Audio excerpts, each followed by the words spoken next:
Imagine you're 2 weeks away from your wedding. Your suit is picked, the venue is paid.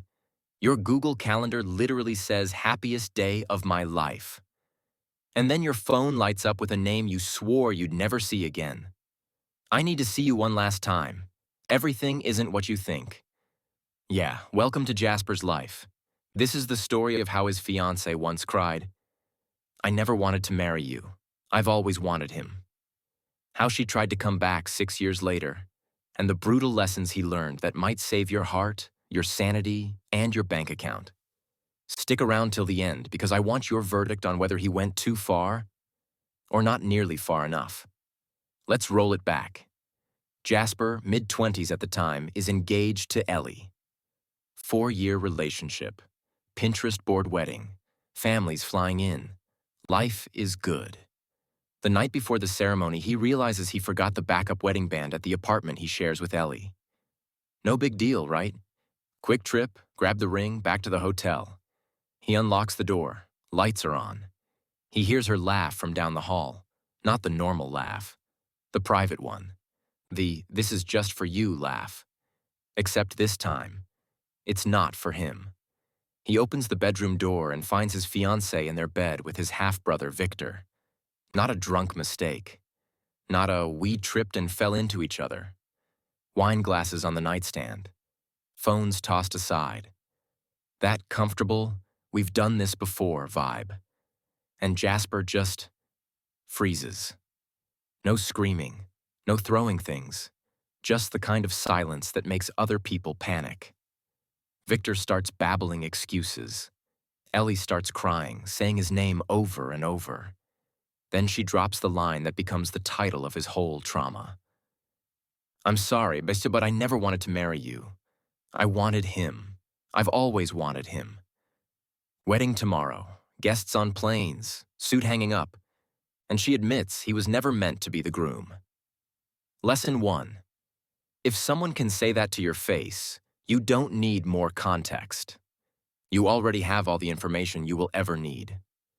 Jasper walks out. By midnight, he's canceled the venue. By 2 a.m., he's emailed every guest. By sunrise, he's packed 2 suitcases.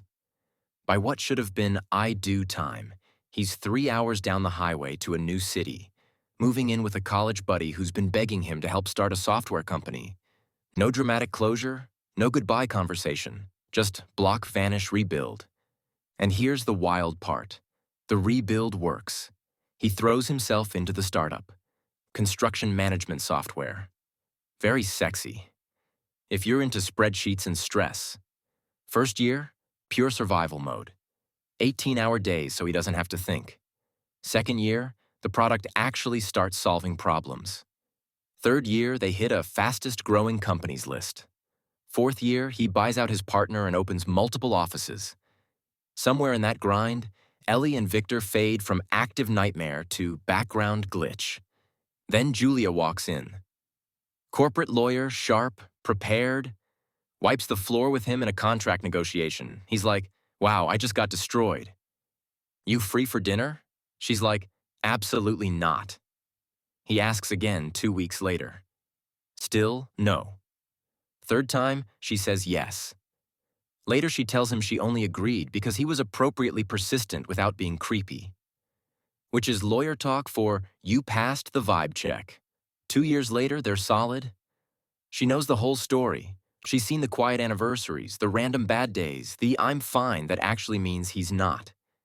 He proposes. She says yes. They plan a small, drama-free wedding. Cue the ex. Out of nowhere, 6 years after blowing up his life, Ellie's name pops up on his phone. "I need to see you one last time. Everything isn't what you think." Instant stomach drop. He shows the text to Julia, expecting, "Block her, delete it. Let's never speak of this again." Instead, she goes, "If you're going to meet her, do it on your terms. Close the door properly." Lesson 2. Healthy partners don't tell you how to feel. They stand next to you while you figure it out. So they make a plan. Public place, no nostalgia, no "let's meet where we had our first date" nonsense. Upscale bar downtown, Julia right there with him. A couple trusted friends at the same table. No secret booth, no dim lighting, no emotional ambush. He texts Ellie. Tomorrow, 7 p.m.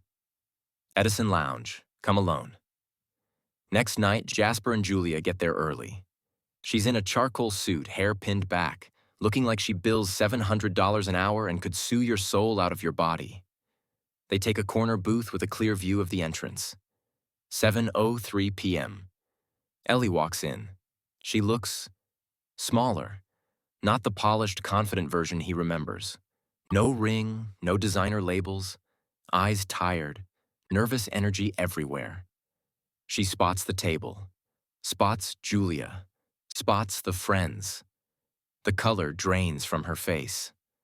I didn't realize you'd bring other people, she says. You wanted to talk to me, Jasper replies. So talk. This is Julia, my fiancée. Julia nods. No handshake. Ellie asks if they can talk in private. No, Jasper says. Whatever you came to say, you can say right here. Lesson 3. If someone betrayed you in secret, they don't get to apologize in secret. She sits down, tears already loading. She starts with the classic. What I did was unforgivable, but you need to know. He cuts her off. I don't need to know anything. You texted me that everything isn't what I think. So say what you came to say. No monologues. She admits it wasn't a one-time thing. She and Victor had been sneaking around for months. She talks about how confused she was, how she panicked, how she sabotaged something good. He lets her talk for a bit. Just enough rope. Then he drops the hammer. You didn't just cheat, he says. You let me pay for a wedding. Let my family book flights. Let me walk toward a future you knew you didn't want. That's not confusion. That's cruelty with a calendar invite. She breaks, says she's lost everything. Victor bailed. Friends took Jasper's side. Job gone. Parents distant. She says she's been in therapy, working on herself, living with the regret. And she just wanted closure. That's when Julia steps in. Lesson 4. Most people who say they want closure actually want absolution. Julia leans forward and says, No, you want him to say it's okay so you can feel like a good person again. That's not closure. That's emotional dry cleaning. And he is not your laundry service. Ellie is stunned. Jasper takes her silence and runs with it. Here's the truth, he says. I rebuilt my life without you. I built a business. I met someone who actually respects me. The only reason I'm here is to make sure there is nothing left between us. I don't hate you. I just don't care anymore. You're not the one who got away. You're the lesson that stayed learned. She asks if he's happy it happened, if he's glad she did what she did. I'm not glad you hurt me, he says, but I'm glad I'm not the guy who almost married you. He stands up. Thank you for confirming I made the right decision leaving. This is goodbye, for real this time. Julia stands too. From now on, she tells Ellie, you do not contact Jasper again, not directly. Not through friends, not through concern. We're getting married in 10 days. You are not part of that life. They walk out.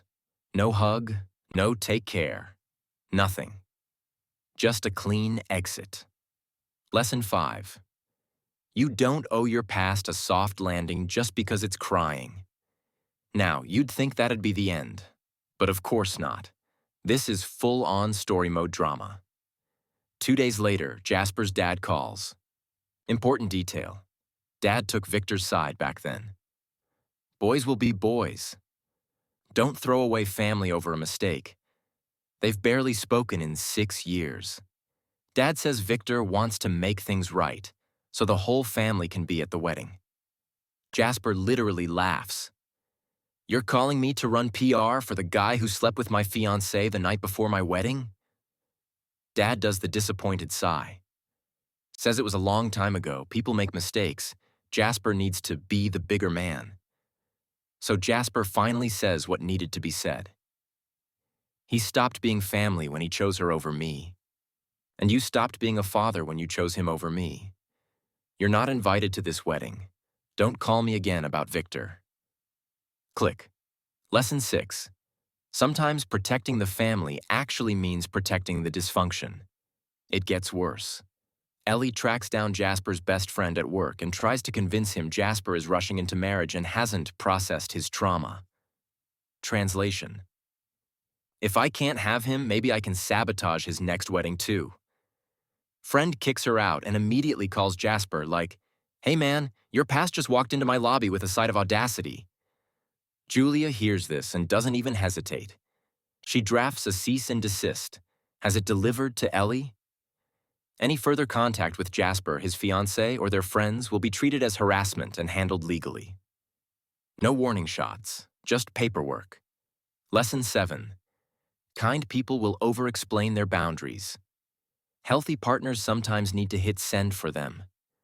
Victor sends a long email about how he's grown, how he understands now, how Ellie isn't in a good place and Jasper should have compassion. Jasper forwards it to Julia. She replies, "Want me to send him one too?" He says, "Not yet. But keep that draft handy." Wedding day arrives. No dad, no Victor, no Ellie. Just 40 people who actually like them. Small venue, private estate, security at the gate with a very clear do not admit list. The ceremony is simple, intentional, and drama-free. During the first dance, Julia whispers, "Any regrets?" Jasper thinks about it for a second. About the apartment, the bed, the sentence that wrecked his 20s. "I never wanted to marry you. I always wanted him." Then he looks at his wife and says, "None." Lesson 8. You don't have to forgive people to live a peaceful life. You just have to stop giving them front row seats. He doesn't send a final message, doesn't ask how they're doing. Through mutual friends, he hears the highlights. Ellie moved back to her hometown, working retail. Very different life from the power couple future she imagined. Victor's engagement fell apart when his fiancée found out about the past. He's unemployed, living in another state, replaying the exact start-over arc he once forced on his brother. Dad is finally realizing maybe he backed the wrong son. But here's the key. None of that is Jasper's problem. Lesson 9. Karma doesn't send tracking updates, and you don't need to stick around to watch it deliver. These days, Jasper's biggest drama is whether Julia's going to fall asleep mid-Netflix episode with case files on her chest. He's not sitting there waiting for an apology. He's not drafting speeches in the shower. He just moved on. Not because what they did was okay. It wasn't. It'll never be. But because he decided his energy was worth more than endlessly replaying a story that already ended. So here's where I throw it back to you. If you were Jasper, your fiancée cheats with your brother, tells you she never wanted you, then 6 years later shows up asking for closure right before your new wedding. What would you do? Meet her? Ignore her? Go even harder than he did? Drop your take in the comments. Is Jasper too cold? Too kind? Or exactly right?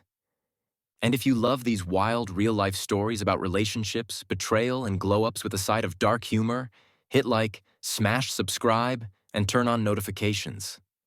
Because the next one? Let's just say the mother-in-law makes everybody wish they'd eloped.